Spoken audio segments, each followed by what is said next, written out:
या ठिकाणी उपस्थित बौद्ध उपासक उपासिका यांना सर्वप्रथम मी जय भीम करतो। या ठिकाणी जवळपास 1 वर्षापासून आज 368वा दिवस आहे। तर हे जे आपलं आंदोलन चालू आहे, हे आंदोलन doctor Babasaheb Ambedkar international park नारा या ठिकाणी 130 एकरमध्ये ही जी जागा आहे, या ठिकाणी ही नियोजित जागा आहे। परंतु काही समाजकंटकांनी, विरोधी पक्षांनी ही जागा बळकावण्याचा प्रयत्न केलेला आहे आणि ही जागा त्यांच्या ताब्यात जाऊ नये म्हणून आपण जवळपास 1 वर्षापासून हे आंदोलन चालवत आहोत। मित्रांनो, या ठिकाणी मी हे सांगू इच्छितो की जे लोक भूमाफिया आहेत, ते भूमाफिया लोक ज्या ठिकाणी जमीन खाली दिसते त्या ठिकाणी आपली सत्ता गाजवण्याचा प्रयत्न करीत आहेत। परंतु ही त्यांची जी योजना आहे, ती योजना आपण सक्सेस होऊ देणार नाही। त्यासाठी आपणा सर्वांना एकत्र येणे अतिशय गरजेचं आहे। डॉक्टर बाबासाहेब आंबेडकरांनी सांगितलेलं आहे, एकता, बंधुता, समता हे जे आहे हे आपल्यामध्ये असणं अतिशय आवश्यक आहे। आपण वेगवेगळ्या याच्यामध्ये विखुरल्या गेलेले आहोत, परंतु जरी आपण विखुरल्या गेले असलो तरीसुद्धा असे जे आंदोलन चालतात, अशा आंदोलनामध्ये एकत्र येणं ही काळाची गरज आहे। बाबासाहेबांनी मोठमोठे आंदोलन केलेले आहेत, आपणा सर्वांना माहीत आहे। परंतु आपण सुद्धा बाबासाहेबांच्या पावलावर पाऊल ठेवून या ठिकाणी 1 वर्षापासून आंदोलन चालवत आहात, ही काही साधी बाब नाही आहे। या ठिकाणी चंदू पाटील साहेब जे हे कार्य करत आहेत, त्यांना मी खूप खूप शुभेच्छा देतो, त्यांचं अभिनंदन करतो। आंदोलन चालवणं हे खूप कठीण काम आहे, परंतु ते मागील 1 वर्षापासून हे जे आंदोलन चालवत आहेत त्यांच्या पाठीशी आम्ही आहोत। एवढं बोलतो आणि मी इथे थांबतो। आपल्या बापाने आपल्यासाठी खूप काही केले, म्हणून आपण हक्कानेही जागा मिळविले। आया बायानो ताल घराला लावूया, बाबासाहेबांची जागा आपण मिळवूया,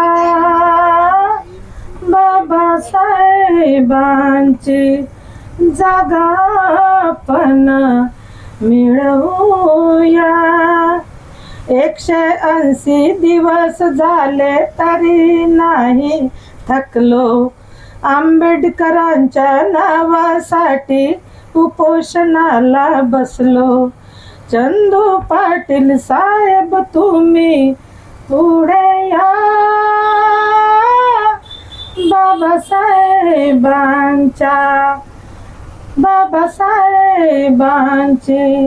जागा आपण मिळवूया। 130 एकर जागेवर जाऊया, बाबासाहेबांची जागा आपण मिळवूया,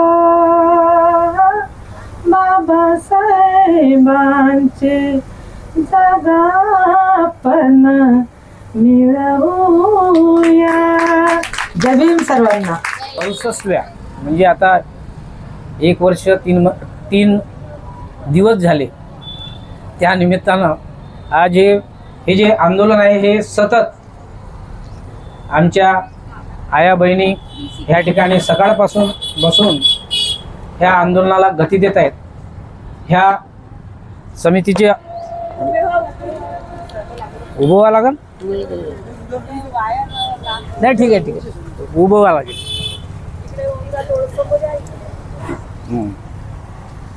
समितीचे अध्यक्ष माननीय चंदूजी पाटील यांना शुभेच्छाच नाही तर त्यांनी जे सातत्य टिकवून ठेवलं हे 1 वर्ष 3 दिवसपर्यंत कंटिन्यू, आणि त्यांचं साहस, त्यांचं धैर्य यांना नमन. या ठिकाणी जांगडे साहेब आहेत आणि त्यांचे सहकारी आहेत, ते सुद्धा दररोज बघतो मी ह्या ठिकाणी येतात, राबतात. आणि उपोषणाला बसणाऱ्या आमच्या भगिनी चालकुरे ताईने तर इतक्या दिवसामध्ये 15 गीतं लिहिले. एक त्यांचं काव्यसंग्रह आता प्रकाशित होईल आणि आम्ही प्रकाशित करू मग ते. आणि सुंदर त्यांचा आवाज, लोकांना खिळवून ठेवणं दररोज.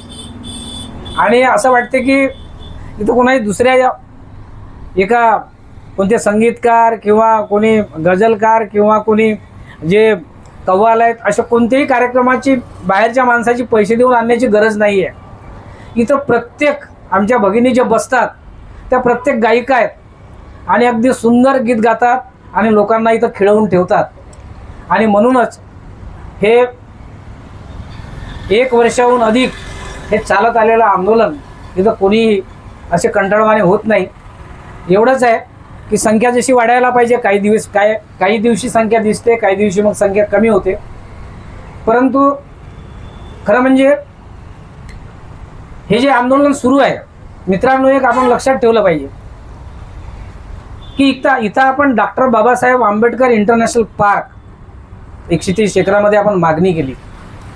समजा असा विचार करा, इथं फक्त बाबासाहेबाचं नाव नसतं आणि बाबासाहेबाच्या ठिकाणी कोणत्याही एखाद्या जे आज राज्यकर्ते आहेत त्यांच्या एखाद्या नेत्याचं नाव असतं तर खरंच 1 वर्ष लागला असता का? हे 2-4 दिवस बसले आणि 2-4 दिवसामध्येच ते आंदोलन संपलं असताना देऊन टाकलं असतं. मग तो कोणताही फालतू नेता असता, कोणत्याही ज्याचं काही जीवन कार्य नाही आहे समाजासाठी, अशा माणसाचं सुद्धा आता सध्याच्याच परिस्थितीत बघितलं, जरांगे नावाचा एक माणूस उपोषणाला बसला. लाखोच्या संख्येनं मराठी लोक तिथं जमा झाले आणि सरकारने, ती चाल सरकारचीच होती, काहीतरी प्रसंग ओढवेल, मुंबई जाम होईल वगैरे वगैरे सर्व काही त्यांनीच हे योजलं. आणि शेवटी दाखवलं की आम्हाला भाग पडलं बा त्यांच्या मागण्या पूर्ण करणं, जे की न्यायालयीन व्यवस्थेमध्ये ते अगदी लागू होत नाही. कारण 50% वर आरक्षण देता येत नाही. तरीही त्यांनी त्या आंदोलनाला 4-5 दिवस 5 दिवस आंदोलन चाललं आणि त्यांच्या सर्व मागण्या पूर्ण केल्या. आणि म्हणून इथं जो जातीवाद आहे तो जातीवाद काही अजूनही मनातून गेलेला नाही आहे. आपण जे म्हणतो ब्राह्मणवाद, बाबासाहेबांनी एकदा म्हटलं होतं की मी ब्राह्मणांचा विरोध करत नाही, परंतु आमच्यामध्ये सुद्धा असलेले ज्यांच्यामध्ये ब्राह्मण्य आहे, मी ब्राह्मण्यवादाचा विरोध करतो. ब्राह्मण्य म्हणजे काय? ही काही उतरंडी नाही आहे. ब्राह्मण, क्षत्रिय, वैश्य, शूद्र वगैरे जे आहे ते काही उतरंडी नाही आहे, हा चतुर्वर्ण नाही आहे. पण ब्राह्मण्य ही एक मानसिकता आहे आणि ती मानसिकता एका विशिष्ट समाजामध्येच आहे असं नाही, आपल्याही समाजामध्ये ती मानसिकता आहे, ब्राह्मण्य ही मानसिकता. कारण आपल्यामध्ये जे उच्च पदावर गेले, IAS झाले, मोठमोठ्या पदावर गेले आणि मोठमोठे बंगले बांधले, ते आपल्या खालच्या जो खाली आपला समाज दडला आहे त्याच्याकडे लक्ष देत नाही. हे ब्राह्मण्य आहे त्यांच्यामधलं, ते स्वतःला उच्च समजतात. म्हणून आपण सुद्धा प्रत्येक समाजामध्ये हे ब्राह्मण्य दडलेलं आहे आणि बाबासाहेबांचा विरोध ह्या ब्राह्मण्याला होता, ब्राह्मणांना नव्हता. बुद्ध धर्मामध्ये तर ब्राह्मणाची एक वेगळी व्याख्या केलेली आहे. काल आता 2 ऑक्टोबर होतं, एक छोटीशी एक कोणीतरी क्लिप टाकली, मजेशीर क्लिप आहे, तुम्ही बहुतेकाने वाचली असेल, की रावण दहन होते म्हणजे दसरा आणि महात्मा गांधीची जयंती 2 ऑक्टोबर. हा दसराही 2 ऑक्टोबरला आला आणि महात्मा गांधीची जयंती 2 ऑक्टोबरला झाली, एकाच दिवशी आली. त्यांनी एक फोटो टाकला, रावण आणि गांधी एकमेकांना आलिंगन देत आहेत आणि त्यांनी खाली पोस्ट जी लिहिली ती पोस्ट मजेशीर